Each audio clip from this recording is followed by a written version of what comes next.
Assertive sentence পাঁচ প্রকার: assertive, interrogative, imperative, optative, exclamatory. তারপরে সেন্টেন্সের ওই যে অর্থের দিক থেকে, গঠনের দিক থেকে সেন্টেন্স হলো তিন প্রকার: সিম্পল, কমপ্লেক্স, কম্পাউন্ড। এগুলো সংজ্ঞা শিখবেন, কী কী শেখা যায় এগুলো শিখবেন।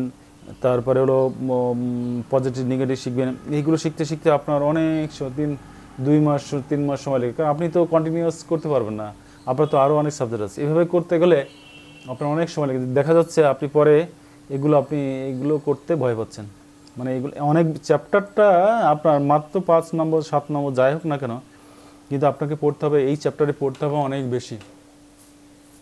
হ্যাঁ, তো এখানে এই জন্য বলে রাখা ভালো যে আপনি যদি লার্নিং থ্রু ডুইং এই নিয়মটা অ্যাপ্লাই করেন, করতে করতে শেখা, এটা যদি আপনি করেন তাহলে আপনি কম সময়ের মধ্যে এটা করতে পারবেন।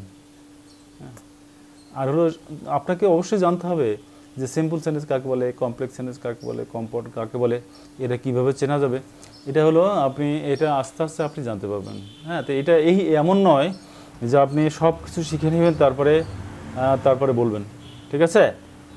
এটা করতে গেলে আপনি আপনার আরও বেশি সময় আপনাকে লাগাতে হবে। এই জন্য আপনার যে বারবার বললাম লার্নিং থ্রু ডুইং, মানে করতে করতে শেখা, এটা যদি আপনি অ্যাপ্লাই করেন তাহলে আপনার সবচেয়ে বেশি কাজে লাগবে।